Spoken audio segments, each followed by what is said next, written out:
আমার আজকের আলোচনার বিষয় কে হবেন প্রধানমন্ত্রী। মূল আলোচনায় যাবার আগে একটি কথা আপনাদেরকে বলতে চাই। আপনাদের স্ক্রিনে একটি হোয়াটসঅ্যাপ নাম্বার দেখতে পাচ্ছেন। এই নাম্বারে আপনারা আমার সঙ্গে যোগাযোগ করতে পারেন। রাজনীতিবিদ আছেন, নেতাকর্মী আছেন, সংসদ সদস্য হবেন, সকলেই আমার কাছ থেকে তাদের ভবিষ্যৎ গণনা করে জেনে নিতে পারেন। একটি কথা মনে রাখবেন, গণনার জন্য একটি নির্যোগ করলে সেটি জানতে পারবেন। মূল আলোচনা শুরু করছি। ত্রয়োদশ জাতীয় সংসদ নির্বাচন অনুষ্ঠিত হতে যাচ্ছে 12ই ফেব্রুয়ারি 2026 সালে। এটি আমরা সকলেই জানি। নির্বাচনের প্রচার প্রচারণা শুরু হয়ে গেছে। আশা করি 12ই ফেব্রুয়ারি অনুষ্ঠিত হবে। এবারে যে সমস্ত দল দাঁড়িয়েছেন, বহু দলের নেতাকর্মীরা দাঁড়িয়েছেন, তাদের সবার কথা বলবো না। দুটি বড় দলকে নিয়ে আজকের আলোচনা। একটি বাংলাদেশ জাতীয়তাবাদী দল বিএনপি ও বাংলাদেশ জামাতে ইসলামী। বিএনপির তারেক রহমান সাহেব 2025 সালে বাংলাদেশের মাটিতে পা রেখেছেন। দীর্ঘ 17 বছর তিনি দেশের বাইরেই ছিলেন। আসার পর তিনি বিএনপির চেয়ারম্যান হয়েছেন। বেগম জিয়া মারা যাওয়ার পর তারেক রহমান সাহেব বর্তমানে বিএনপির চেয়ার। তিনি নির্বাচনী প্রচার কার্যক্রম শুরু করেছেন। আমরা আজকে গণনা ভিত্তিক আলোচনা করব। তারেক রহমান সাহেবের মূল ভিডিওটি দেখার জন্য আপনাদেরকে অনুরোধ রইল, অবশ্যই মূল ভিডিওটা দেখবেন। বৃশ্চিক রাশির জাতক, এটি আমার আগের ভিডিওতে আমি বলেছি। সবচেয়ে মজার কথা, তার নিকটতম প্রতিদ্বন্দ্বী জামাতে ইসলামের আমির ডাক্তার শফিকুর রহমান সাহেব, তার জন্ম 31শে অক্টোবর 1900। তিনিও বৃশ্চিক রাশির জাতক। অর্থাৎ এবার দুই দলেরই প্রধান একই রাশির মানুষ, অর্থাৎ দুইজনাই বৃশ্চিক রাশির মানুষ। যেহেতু আপনারা জানেন, গণনা ভিত্তিক কথা বলি, এখন বাংলাদেশের যত মানুষের জন্ম বৃশ্চিক রাশিতে, তাদের গ্রহগত অবস্থান সব একই হয়। সুতরাং তারেক রহমান সাহেবের গ্রহগত অবস্থান এবং ডাক্তার শফিকুর রহমান সাহেবের গ্রহগত অবস্থান একই। আমরা এটুকু বলতে পারি, জ্যোতিষ হিসাবে দুজনার মধ্যে কঠোর প্রতিদ্বন্দ্বিতা হবে। গ্রহ নক্ষত্রের অবস্থানেই বলছি, কেউ কারো চেয়ে কম নন। একটু গ্রহ নিয়ে কথা বলে নি, তারপর সেনাপ্রধান কোনোভাবে অপসারিত হলে বা কোনো কারণে অনুপস্থিত হলে সাথে সাথে ডিফ্যাক্টো কমান্ডার হিসেবে কাজ করবেন, সাথে সাথে সেনাপ্রধানের দায়িত্ব গ্রহণ করতে পারবেন। সেই সিজিএস পদে চতুর্থ ঘরে রাহু রয়েছেন, পঞ্চম ঘরে রয়েছেন শনি, নবম ঘরে রয়েছেন বৃহস্পতি, দশম ঘরে রয়েছেন কেতু। আমরা এই বড় চারটি গ্রহকে নিয়ে গণনা করি। বাকি গ্রহগুলি 1-1.5 মাসের মাথায় তার রাশি বা স্থান পরিবর্তন করেন। আমরা গণনা করে কে বিজয়ী হবেন এটি বলা আমাদের জন্য খুব সহজ হতো যদি দুই রকম হতো।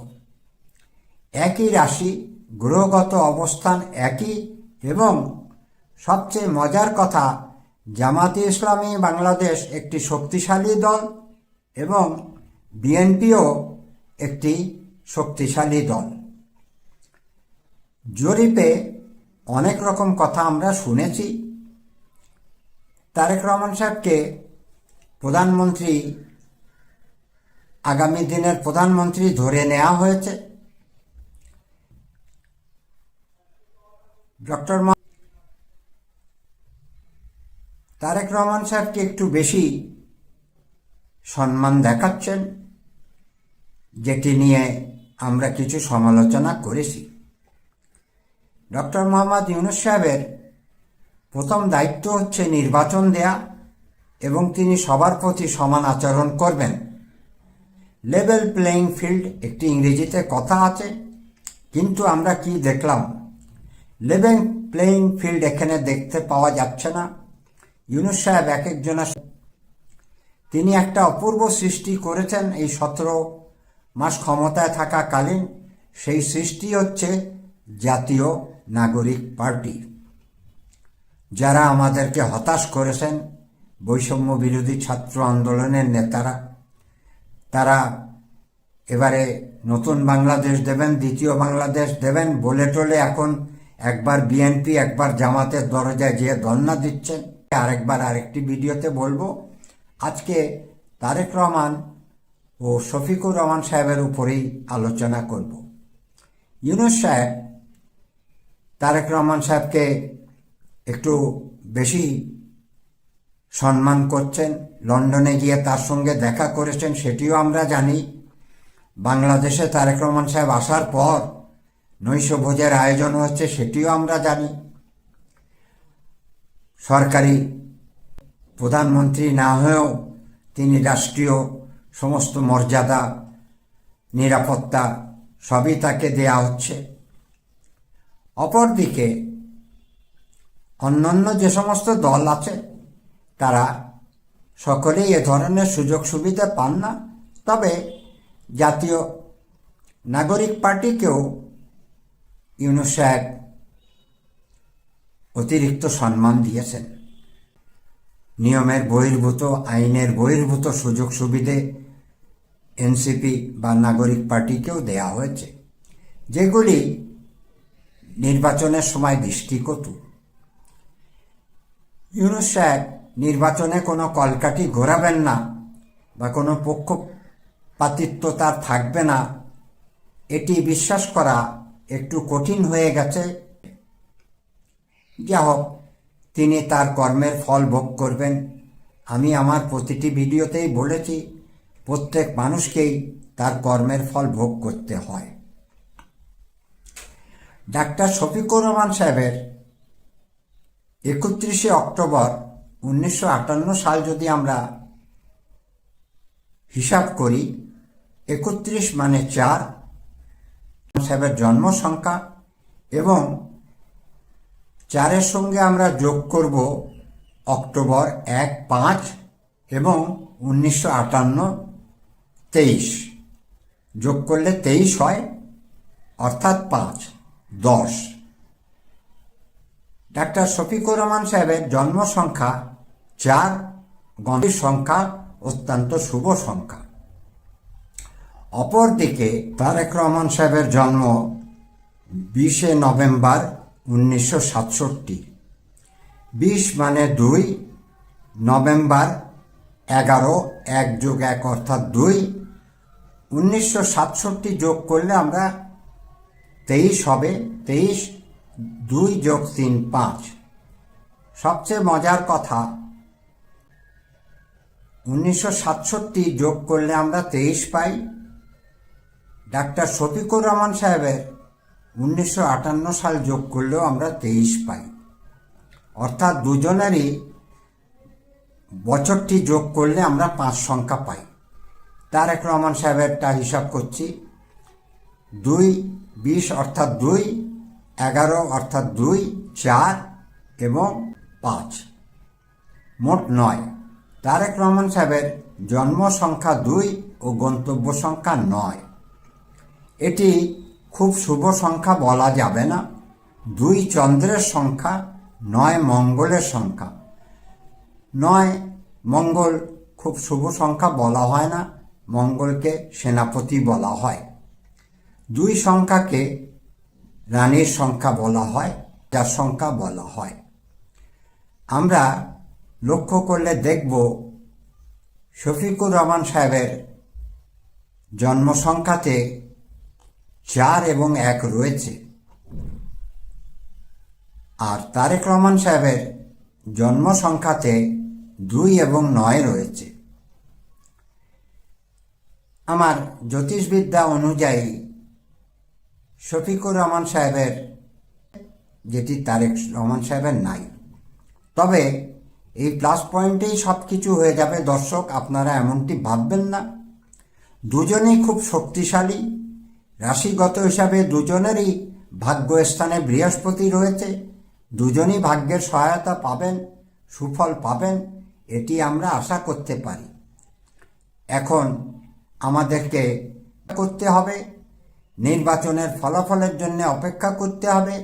আমি কাউকেই ছোট বা বড় করে দেখি না, আমি নিরপেক্ষ লোক। আমার জন্যে তারেক রহমান সাহেব যেমন, শফিকুর রহমান সাহেবও তেমন। তবে সঠিকভাবে বলতে পারতাম যদি দুজনা রাশি ভিন্ন ভিন্ন হতো। একই রাশির মানুষ, একই গ্রহগত অবস্থান, সুতরাং হার জিত হবে, এটুকুই বলতে পারি। আজকের ভিডিও এই পর্যন্তই। আগামী ভিডিও দেখার অনুরোধ রইল। আরেকটি অনুরোধ আপনাদেরকে করব, আমার চ্যানেলটিকে লাইক, শেয়ার, সাবস্ক্রাইব করবেন, এটি আপনাদের কাছ থেকে আমার প্রত্যাশা। এই ফাইলে আসার পাশাপাশি আরেকটা ইমেল ভাইরাল হয়েছে। সেই ইমেলটি পাঠিয়েছেন অ্যাল সেকেল এবং ইসাবেল ম্যাক্সওয়েল নামের দুজন। তারা পাঠিয়েছেন এটি অ্যানিমেশন সিরিজ দ্য সিম্পসন। আপনারা দেখেছেন দ্য সিম্পসন, খুব জনপ্রিয় একটা অ্যানিমেশন মুভি সিরিজ। তার যে স্রষ্টা ম্যাট গ্রোনিংকে এই অ্যাল সেকেল এবং ইসাবেল ম্যাক্সওয়েল ইমেল করে রিকোয়েস্ট করেছিল ডক্টর ইনুসের ব্যাপারে। এবং আপনারা জানেন যে এই দ্য সিম্পসনস এর একটি পর্বে ডক্টর ইনুসের উপস্থিতি ছিল, অতিথি অভিনেতা বলা যায়। এবং এর মধ্য দিয়ে বেসিক্যালি ডক্টর ইনুসকে গ্লোবালি প্রমোট করার জন্য এই ইসাবেল ম্যাক্সওয়েল, অ্যাল সেকেল এরা কাজ করেছে। এখন ইসাবেল ম্যাক্সওয়েল, অ্যাল সেকেল এদের নামটার সাথে ডক্টর ইনুস কিভাবে জড়িয়ে গেলেন? এই ইসাবেল ম্যাক্সওয়েল গ্রামীণ আমেরিকা যেটা আছে ডক্টর ইউনুসের ক্ষুদ্র ঋণ সংস্থা, সেটার সিনিয়র অ্যাডভাইজার ছিলেন। এই ইসাবেল ম্যাক্সওয়েলের আপন বোন গিজলেন ম্যাক্সওয়েল, তিনি এই জেফ্রি অ্যাপস্টেইনের ঘনিষ্ঠ সহযোগী ছিলেন। এবং এই গিজলেন ম্যাক্সওয়েল এখন 20 বছরের কারাদণ্ড নিয়ে জেলে রয়েছেন। সুতরাং ডক্টর ইনুস এই চক্রটার সাথে জড়িত। 2018 সালের 21শে সেপ্টেম্বর, সেই সময়ের বাংলাদেশের প্রধানমন্ত্রী শেখ হাসিনা জাতিসংঘের সাধারণ অধিবেশন আপনাদের মতামতটি অবশ্যই জানিয়ে দিবেন আমাদের কমেন্ট বক্সে। সবাইকে ধন্যবাদ।